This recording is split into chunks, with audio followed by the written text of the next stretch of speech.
มื้อนี้ม่วนๆเนาะบ่บ่ แมนมันนี่เบิ่งหนังมวนหลายโคตรตลกเลย แม่นเพิ่นเขาไม่อยากจะลงกับเพิ่นเกี่ยวกับเกี่ยวกับหยังเพิ่นต้องเว้าเบิ่งดูเพิ่นสามารถลงกับเขาได้ทุกเรื่องคือว่าเฮาก็มั่นกันแล้ว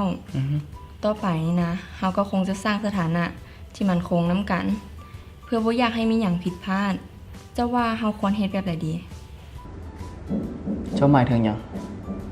ค่อยอยากให้เวลาสุดพิเศษของเฮามีแต่ความสุขบ่อยากจำเป็นต้องแบบไปกังวลว่าจะมีพยาธิหรือว่าถือพาอันนี้ข้อยก็ฮู้อยู่แล้ว แต่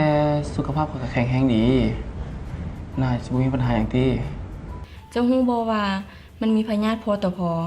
เป็นพยาธิติดต่อทางเพศสัมพันธ์ที่บ่สามารถแสดงอาการใดๆถ้าบ่เป็นแฮงแท้ๆนะและที่สำคัญมันสามารถส่งต่อสู่ผู้อื่นได้อีกได้โอ้ว่ะข้อยบ่ฮู้มาก่อนเลยนี่บ่เพียงแต่เท่านั้นแต่ข้อยนะบ่อยากกังวลอยู่ตลอดเวลาว่าจะถือพาเพราะว่าตอนนี้ข้อยยังบ่พร้อมที่จะมีลูกเทื่อหรือว่าจะพร้อมวะข้อยก็ยังบ่พร้อมว่าแต่ว่าเฮาจะมีวิธีใดเพื่อป้องกันพยาธิติดต่อทางเพศสัมพันธ์ฉะนั้นเฮาไปปรึกษาน้าหมอกันบ่ไป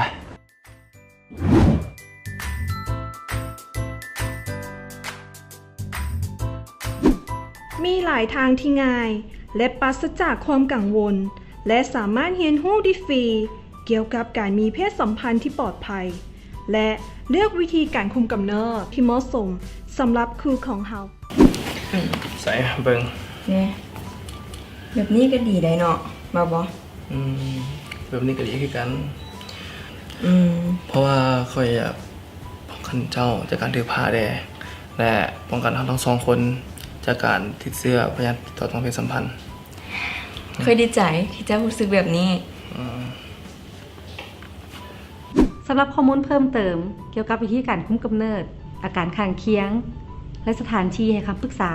ท่านสามารถกดตามลิงก์รูปนี้ได้เลย